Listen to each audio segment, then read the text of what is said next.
বিগত 3 দিন ধরে বৃষ্টি হওয়ার পর ফাইনালি আজ একটু রোদ করেছে। ঝড় বৃষ্টির কারণে ছাদের সমস্ত তারগুলো ছিঁড়ে গেছে, তাই আমি আমার জুগাড়ু আইডিয়া দিয়ে এটা তৈরি করেছি। আরে আমি জানি আমি কি, আমার এত বুদ্ধি তাও কোনো অহংকার নেই।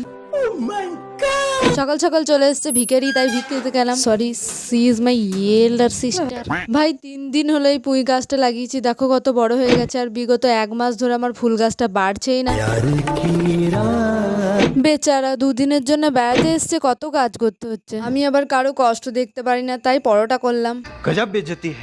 দিদি এসছে, তাই আব্বা এতগুলো তাল এনেছে, পিঠা বানাবে। পিঠা তার মধ্যেই কাকি এতগুলো পিঠে দিয়ে চলে গেল, তাই আজ আমাদের আর পিঠা বানাবে না, পরদিন বানাবে। এতদিন পর বাড়ি এসছে, বেচারা ভেবেছে মায়ের হাতে একটু আদর খাবে, উল্টিয়ে মাকেই খাওয়ার দিতে হচ্ছে। আমার প্রকৃতি পাগল দিদি বাড়ি এসে গাছগুলো একটু ভালো করে পরিচর্যা করে দিল। আসলে মা আজকে মুড়ি ভেজেছে, তাই বেচারাকে কত কাজ করতে হয়েছে, মনে হয় না পরের মাসে আর বাড়ি আসবে। বেচারা রং টাইমে বাড়ি চলে এসছে।